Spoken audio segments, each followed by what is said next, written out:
열왕기하 7장 1절에서 2절 말씀, 우리 2절 말씀인데요. 우리 천천히 합독하시겠습니다. 엘리사가 이르되 여호와의 말씀을 들을지어다. 여호와께서 이르시되 내일 이맘때에 사마리아 성문에서 고운 밀가루 한 스아를 한 세겔로 매매하고 보리 두 스아를 한 세겔로 매매하리라 하셨느니라.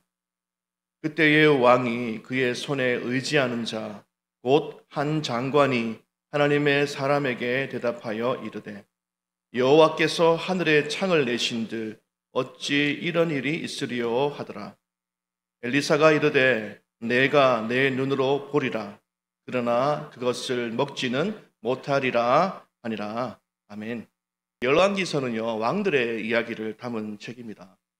그러나 자세히 살펴보면요 그 악한 왕들에 비해서 연약한 사람들의 그 이야기가 곳곳에 숨어 있음을 볼 수가 있습니다. 우리가 잘 아는 수넴 여인을 비롯해서요, 또 아람에 끌려간 그 어린 여종의 이야기, 그리고 오늘 말씀에 등장하는 이 4명의 나병 환자 이야기, 그런 이야기들이 함께 그 속에 있는 것이죠.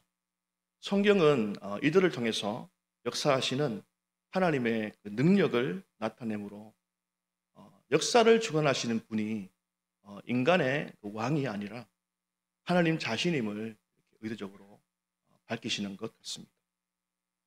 또 아무리 연약하고 천한 사람일지라도 하나님께서는 그들을 사용해서도 얼마든지 하나님의 뜻을 이루어 갈 수 있음을 우리에게 보여주는 것이죠. 말씀 앞에서 악하고 불순종하는 왕들과 대조적으로 연약한 자들의 순종은요, 오늘 우리에게 또 새로운 도전을 줍니다. 오늘 말씀에는요, 이스라엘 왕과 또 그의 장관과 또 4명의 문둥병자들이 나오게 됩니다. 오늘은요, 이들이 내뱉는 그 입술의 선포, 그것이 각각 어떤 결과를 낳게 되는지를 함께 보면서 은혜를 나누면 좋겠습니다. 제가 지난번에 설교할 때 한번 이야기 드린 적이 있는데요. 아람 군대가 엘리사를 죽이기 위해서 사마리아 성을 이렇게 포위한 적이 있었습니다. 그런데 이 엘리사의 그 신통한 능력으로, 하나님의 그 능력으로 오히려 상황을 역전시키죠. 그래서 아람 군대가 사마리아의 성에 포위되어서 꼼짝없이 죽게 되었던 그 배경에 대해서 얘기한 적이 있습니다. 그러나 이 엘리사는요, 그들에게 환대를 베풀죠. 그래서 먹을 것을 주고 살려서 돌려 보내게 됩니다.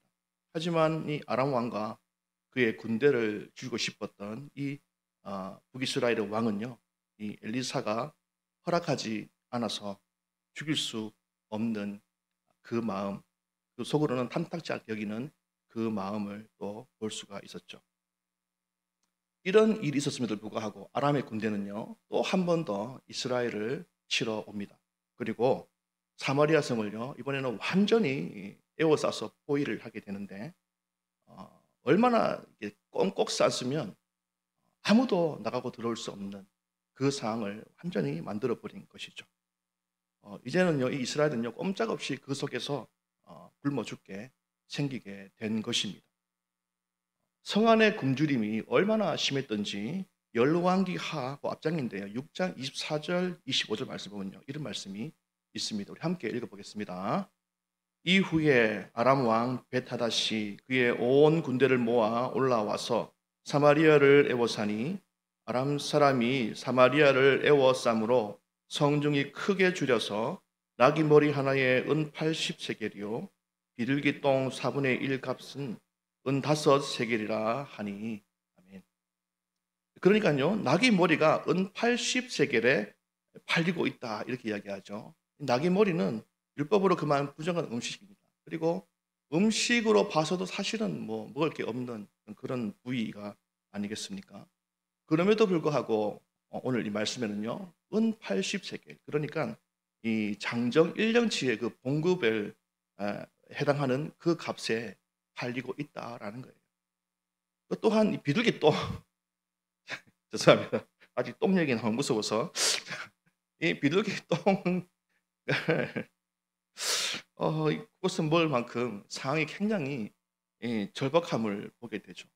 그 아래쪽으로 쭉 읽어보시면 어떤 내용이 나오냐 하면 그 아이들의 서로 아이를 오늘은 이제 내 아이를 잡아먹고 내일은 너의 아이를 잡아먹는 이런 인육을 먹고 있었던 사실도 보게 됩니다. 그야말로 이 성화는요, 이 사마리아 성화는 처참하고 완전히 참혹한 그런 상황에 놓여 있게 되었음을 보게 되죠. 이 죄로 인한 이 하나님의 심판이요, 이렇게 무섭습니다. 가혹하고 냉혹하고 어느 누구도 그 속에서 구원할 수 없는 하나님의 냉혹한 것이 바로 죄에 대한 심판이라는 것을 우리는 다시 한번 더 보게 되는 것이죠. 하나님의 이 심판 앞에서 우리 인간이 할 수 있는 것이 무엇이 있을까요? 그것은 회개하고 하나님께 은혜와 자비를 구하는 것, 그거밖에는 없는 것입니다. 그러나 이스라엘의 왕은요, 이런 상황에도 불구하고 절대로 하나님께 회개하는 모습이 없습니다.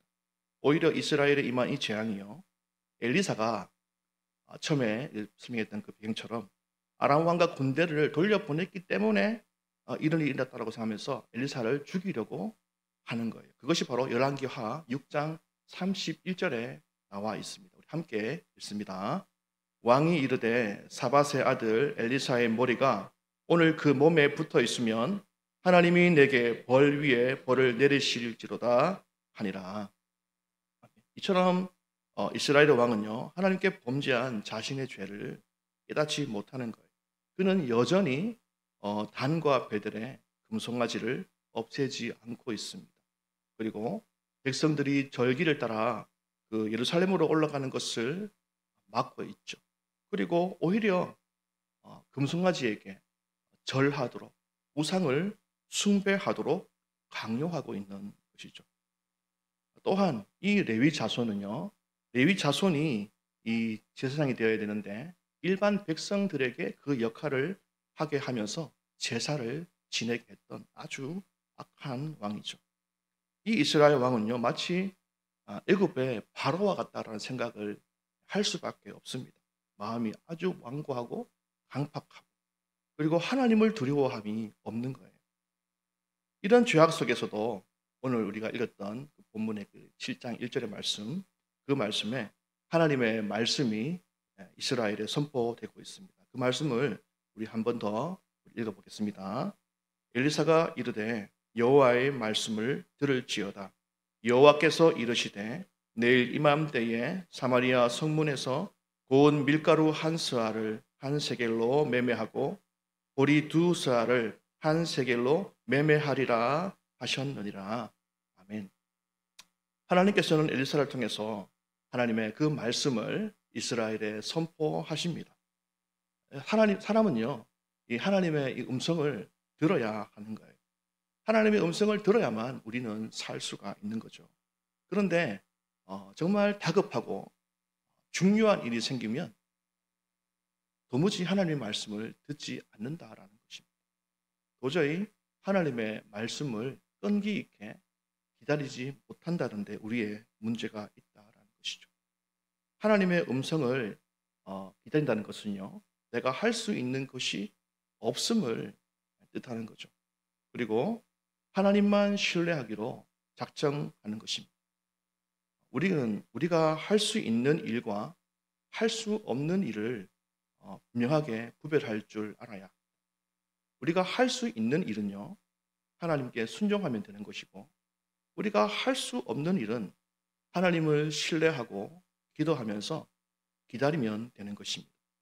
대부분의 사람들은 이 기다리는 그 자체를 어려워하기 때문에 스스로 문제를 해결하기 위해서 이리저리 막 뛰어다니게 되는 것이죠. 자기의 머리와 경험을 살려서 그 문제를 어떻게든 해결해 보려고 하는데 우리의 문제가 있는 것입니다. 이스라엘의 왕도 마찬가지입니다. 열왕기하 6장 3절에 보면요, 이스라엘 그 왕은요, 사자를 보내어서 엘리사를 죽이려 합니다. 이 재앙이 여호와께로 나왔으니 어찌 더 여호와를 기다리리요. 언뜻 들으면 마치 하나님의 섭리를 인정하는 듯해 보입니다. 이 재앙이 하나님으로부터 나왔음을 고백하는 같이 들려요. 그러나 실제로는요, 더 이상 하나님을 기다리지 않겠다라는 그 말을 하는 것입니다.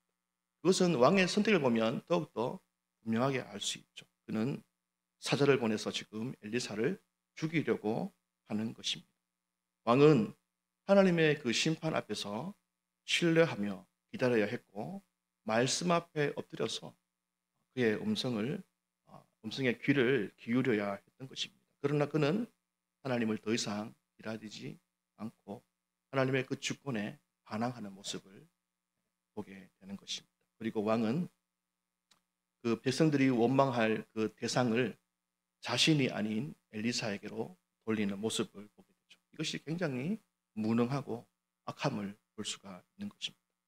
그럼에도 하나님은요, 이 엘리사를 통해서 회복의 말씀을 오늘 주고 있습니다. 내일 이맘때가 되면 모든 것이 회복된다라는 그 말씀을 오늘 1절에 주고 있는 것이죠. 비록 내 백성이요 죄악 가운데 있을지라도 자신의 아들을 먹을 수밖에 없는 그 처참한 상황을 우리 하나님은 돌아봐 주신다라는 것이죠. 그것은 다 알듯이 우리가 뭘 잘해서 그렇게 은혜를 베푸는 것이 아니지 않습니까? 자녀의 고통 소리를 아버지가 들으시고 찾아와 주시고 또 용서해 주시는 것, 그것이 바로 하나님의 은혜가 아니겠습니까? 그런데 이스라엘 왕은 이처럼 하나님의 그 섭리를 마치 이야기하는 것처럼 들리지만 그러나 그는 더 이상 하나님의 그 은혜를 신뢰하거나 기다리지 못하는 모습을 보게 되죠. 그래서 엘리사를 죽이려고 하는 것입니다. 거기에 또 그게 장관도 2절을 보면요, 장관도 이렇게 이야기합니다. 함께 읽어보겠습니다. 2절입니다. 그때의 왕이 그의 손에 의지하는 자 곧 한 장관이 하나님의 사람에게 대답하여 이르되 여호와께서 하늘에 창을 내신들 어찌 이런 일이 있으리요 하더라. 엘리사가 이르되 내가 내 눈으로 보리라. 그러나 그것을 먹지는 못하리라 하니라. 여호와께서 하늘에 창을 내신들 어찌 이런 일이 있을 수 있냐, 이 말이죠. 하나님의 말씀을 믿지 않고 의심하고 오히려 비아냥거리는 어떤 그런 말투입니다. 이스라엘 왕도 또 그의 장관도 모두 이 불신앙의 말을 입 밖으로 쏟아내고 있는 모습을 우리는 볼 수 있습니다. 엘리사는 그 장관에 대해서 예언적인 메시지를 선포하죠. 내가 내 눈으로 이루어지는 일, 하나님께서 하겠다고 하시는 그 일을 너는 볼 것이지만 그러나 너는 그것을 먹지 못할 것이다. 그 은혜를 받아 누리지 못할 것이다 라는 그 예언적 메시지를 하게 됩니다. 하나님은요, 이런 상황 속에서 4명의 문둥 병자들을 통해서 하나님의 그 큰 역사를 준비하고 있습니다. 그것이 3절, 4절에 나오는데요. 우리 한번 읽어보겠습니다. 성문 어귀에 나병한 자 4사람이 있더니 그 친구에게 서로 말하되 우리가 어찌하여 여기 앉아서 죽기를 기다리랴. 만일 우리가 성읍으로 가자고 말한다면 성읍에는 굶주림이 있으니 우리가 거기서 죽을 것이요 만일 우리가 여기서 머무르면 역시 우리가 죽을 것이라. 그런즉 우리가 가서 아람 군대에게 항복하자. 그들이 우리를 살려두면 살 것이요 우리를 죽이면 죽을 것이라 하고. 이스라엘의 왕은 하나님의 심판의 책임을 엘리사에게 돌리죠. 그리고 그의 장관은 하나님의 말씀을 믿지 않고 있습니다. 성 안에 있는 모든 사람들은요, 어떻습니까? 앉아서 죽기만을 기다리고 있죠. 이때 성 밖에 4명의 문둥병자만 살기로 작정을 합니다. 죽으면 죽으리라 이렇게 이야기를 하지만 사실 그 말 속에는 어떤 말씀이 있습니까? 살고 싶어 하는 발버둥이 있는 것이죠. 삶에 대한 간절하지만 그러나 나약한 그 한 걸음들이 그 속에 있다라는 것입니다. 죽으면 죽으리라는 각오로 아람 진영으로 간다. 적군으로 가겠다. 이런 결단과 각오가 그들에게 있다라는 것이죠. 중요한 것은요, 이 4명의 문둥병자가 살기 위해서 아람 진영으로 발걸음을 옮길 때 아람군 진영에서는요, 엄청난 일이 벌어지기 시작했다라는 것이죠. 그것이 바로 6절에서 7절까지 잘 나와 있습니다. 우리 함께 읽어보겠습니다.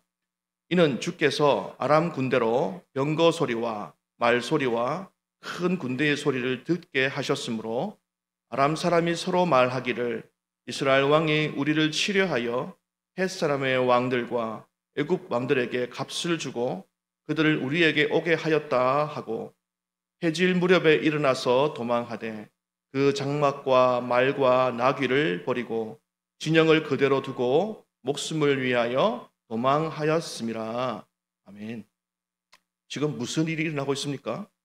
이 네 명의 문둥병자가 아람군 진영으로 걸음을 옮기자 그 소리가 마치 어마어마한 큰 군대의 소리로 들렸다라는 것입니다. 그 소리가 어떤 소리인지는 성경에 기록되어 있지 않아서 정확히 알 수는 없지만요. 그것은 연약하지만 그러나 살기 위해 몸부림치는 그 연약한 네 명의 그 문둥병자 그들의 발걸음에 어쩌면 그들의 연약한 믿음에 하나님께서 하나님의 능력을 덧입혀서 나는 소리일 것입니다. 어쩌면 자기는 잘 모르지만 연약하지만 그러나 하나님의 말씀에 순종하려고 하는 그 마음 속에 하나님께서 역사하실 때 하나님께서는 그들의 그 작은 순종에도 그 연약함에도 하나님께서는 크게 역사하신다는 그것이 오늘 그들 가운데에 나타나게 된 것이죠. 살기 위해 목숨을 건 네 명의 문둥자의 걸음 속에는요. 하나님께서 능력을 주셔서 이적과 큰 기사를 만드시게 됩니다. 그래서 아람 군사들에게는요. 그 소리가 어떻습니까? 마치 수많은 군사들의 그 발소리로 들렸을 것입니다. 상상하면 굉장히 좀 웃기는 장면이기도 합니다. 네 명의 문둥병자입니다. 걸음이 올바를 수가 없죠. 삐그덕거리는 그들의 그 걸음 속에 하나님께서 웅장한 큰 군대의 소리를 덧입혀 주고 있는 것입니다. 하나님의 역사는 말씀을 믿고 어떤 상황에서도 소망을 잃지 않고 주님의 주 되심을 믿음으로 선포하고 그 걸음을 내딛는 자, 그 연약한 자의 걸음, 그 순종을 통해서 주님은 일하시는 것을 믿습니다. 이스라엘 왕은요 결국 열왕기하 9장 24절 보면요 예후의 활에 그 염통이 뚫려서 죽는 모습이 나옵니다. 함께 읽어보겠습니다. 예후가 힘을 다하여 활을 당겨 요람의 두 팔 사이를 쏘니 화살이 그의 염통을 꿰뚫고 나오매 그가 병거 가운데에 엎드러 진지라. 아멘. 결국은 이렇게 말씀대로 되는 거예요. 또 왕의 장관은 어떻습니까? 열왕기하 7장 16절 10절 보면요 잘 나와 있습니다. 우리 함께 읽어보겠습니다. 백성들이 나가서 아람 사람의 진영을 노략한지라. 이에 고운 밀가루 한 스아로 한 세겔이 되고 보리 두 스아가 한 세겔이 되니 여호와의 말씀과 같이 되었고 왕이 그의 손에 의지하였던 그의 장관을 세워 성문을 지키게 하였더니 백성이 성문에서 그를 밟음에 하나님의 사람의 말대로 죽었으니 곧 왕이 내려왔을 때에 그가 말한 대로라. 아멘. 그들은요 그들의 말한 대로 되는 거예요. 입술은요 굉장히 중요합니다. 여호와의 말씀과 같이 되었고 하나님의 사람의 말대로 죽었으니 문둥병자들은요 성 안에 들어갈 수 없는 하나님께 저주받은 자로 낙인 찍힌 자들인지 우리가 다 알고 있습니다. 그러나 하나님께서는요 이런 자들을 통해서도 얼마든지 주의 나라를 이루어 가시고 주의 역사를 이루어 가신다라는 것이죠. 그것은 역사의 주관자가 바로 하나님이시기 때문에 그렇습니다. 우리에게 주어진 삶 속에서 불신앙의 그 말을 내뱉지 않고 믿음의 말을 선포함으로 믿음의 삶, 승리의 삶을 사는 것은 굉장히 중요한 것입니다. 민수기 24장 28절에 이런 말씀이 있습니다. 그들에게 이르기를 여호와의 말씀에 내 삶을 두고 맹세하노니 너희 말이 내 귀에 들린 대로 내가 너희에게 행하리니. 이 말씀은요 너희가 불평하고 불신한 그 말이 그대로 너희의 운명이 될 것이다 라는 의미를 가지고 있는 거예요. 민수기 14장 2절에 그 이스라엘 백성은요, 그들이 이렇게 얘기합니다. 우리가 광야에서 죽었더라면 좋았을 것을 이렇게 말했는데, 하나님께서는요 그들 입에서 나온 그 불신앙의 말, 그 말 그대로 심판하시는 겁니다. 그리고 그렇게 그들은 광야에서 죽음을 맞이하는 거예요. 하나님은 사람의 말을 들으십니다. 인간의 불평과 불신앙과 그 원망의 말을 하나님께서 들으세요. 그것이 때로는 우리가 생각할 때 단순한 감정의 표현이라고 생각하지만, 그러나 하나님 앞에서는 그렇지 않습니다. 그것은 바로 신앙의 고백으로 간주가 되기 때문에 그렇습니다. 말은 믿음의 열매입니다. 우리는 믿음으로 말하는 자가 되어야 합니다. 원망은 불신앙의 표시죠. 이스라엘 백성들이 가나안을 정탐한 이후에 그들의 불신앙으로 말미암아 광야에서 다 죽었던 것을 우리가 다 알고 있죠. 방금 읽었던 그 말씀 속에도 바로 그 심판의 말씀, 그 말씀이, 경고의 말씀이 함께 있는 것입니다. 하나님은 환경보다 마음의 태도를 보십니다. 불평보다 감사를, 또 불신보다 신뢰가 하나님의 그 백성으로서의 언어가 되는 것입니다. 우리가 너무나 잘 아는 말씀입니다. 잠언 18장 21절 말씀인데요, 우리가 이것을 끝으로 한번 읽으면 좋겠습니다. 죽고 사는 것이 혀의 힘에 달렸나니 혀를 쓰기 좋아하는 자는 혀의 열매를 먹으리라. 아멘. 죽고 사는 것은요, 혀의 권세에 있는 것입니다. 그래서 우리는요, 입술을 지키는 것이 굉장히 중요합니다. 우리가 신앙생활을 하면서 또 삶을 살아갈 때 우리는 참 많은 말들을 하며 살아갈 때가 있습니다. 저도 마찬가지입니다. 저도 하나님의 종이 되기로 결단한 이후에 교회에서 또 성도님들을 섬기고 또 교회 일을 하지만 때로는 불평의 말이 나올 때가 있습니다. 그럴 때 제가 돌아가는 차 안에서 이러고 가는 겁니다. 왜 또 그런 말을 했을까? 이 나를 부르신 분이 하나님이시고 내게 주신 사명이 하나님 주신 사명이시고, 내가 어디에 서 있든지 하나님을 기뻐하는 자로 내가 살겠노라, 그렇게 결단해놓고 왜 조금만 뭐가 많아지고 내 마음대로 안 되면 이렇게 불평과 원망이 나올까, 이런 생각을 하면서 집으로 돌아갈 때가 참 많이 있습니다. 너무나 부끄러운 고백이죠. 우리가 살다 보면 좋은 일보다 슬픈 일, 나쁜 일이 더 많고 즐거운 일보다 힘들고 어려운 일이 더 많지 않습니까? 그러나 신앙은 그때 더욱더 빛을 발하게 되는 줄 믿습니다. 성도와 불신자의 차이는 그 가운데에서 하나님께 우리의 신앙의 고백을 기쁨과 감사로 드릴 수 있는 자, 그 자는 성도고, 그 속에서 불평과 원망을 드러내는 자는 바로 불신자가 되는 줄을 믿습니다. 우리 안에 하나님께서 혀의 권세를 주셨습니다. 우리가 믿음으로 선포하고 주님의 약속을 믿고 선포하고 순종할 때에 하나님께서는 우리가 참 연약하지만 저처럼 매일 돌아가는 차 안에서 하나님께 또 죄송하다고 고백할 수밖에 없는 연약한 자이지만, 그러나 그런 연약한 자를 통해서도 돌이킬 때 주께서 하나님의 귀한 사역을 감당케 하실 것을 믿고, 또 이 한 해를 또 마무리하고 새로운 한 해를 준비하는 이 시점 속에서 또 많은 분들이 새로운 직분을 받은 이 귀한 시점 가운데에서 우리가 다시 한 번 더 깊이 고민해야 할 것은, 내가 정말 감사하는 말을 내가 하고 있는가, 내가 첫 마음을 잃어버리지 않고 나를 구원하신 그 하나님을 기억하면서 여전히 찬송하고 있는가 돌아봐야 할 것입니다. 그래서 우리가 이 한 해를 다시 한 번 더 기쁨의, 감사의, 믿음의 입술이 되면 좋겠고, 우리의 모든 삶이 주께 영광이 되면 좋겠습니다. 그런 우리가 되기를 간절히 소망합니다.